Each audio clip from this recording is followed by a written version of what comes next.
చేతుల అప్పలరాజు గారు బ్రహ్మాండంగా చేశారని చిన్నపిల్లల నుండి ముసలి వారు కూడా చెప్తున్నారు. అలాగే చిన్న పిల్లల విషయానికి వస్తే స్కూళ్ళు ఒకప్పుడు ఎడ్యుకేషన్ ఎలా ఉండేదంటే మీ భోజనాల కింద వెళ్ళినప్పుడు ఓన్లీ నీళ్ళంటే భోజనాలు గట్రా పెట్టేవారు. పుస్తకాలు కూడా చదువుకోవడానికి చాలా మంది ఇబ్బంది పడేవారు. ఇప్పుడు ఈ రోజుల్లో ఉన్న పిల్లల పరిస్థితి ఎలా ఉంది?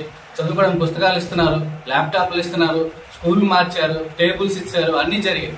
అందుకే చిన్నపిల్లల నుండి ముసలి వారికి కూడా తాతలు కూడా ఇంటింటికి తీసుకెళ్లి పెన్షన్ ఇస్తున్నారు. ఇలాంటి కార్యక్రమాలు అనేవి జరుగుతున్నాయి వల్ల జరిగాయి. అలాగే మా ఊరు హరిపురంలో జీజక జూనియర్ కాలేజ్ వచ్చిందండి. ఇంతవరకు లేదు, 60 సంవత్సరాల్లో జూనియర్ కాలేజ్ లేదు. అలాగే మా స్కూల్ ఉండేది, మేము చదువుకున్న హరిపురంలో చదువుకున్నాను నేను. మా స్కూల్ ఉండేది చాలా పాత.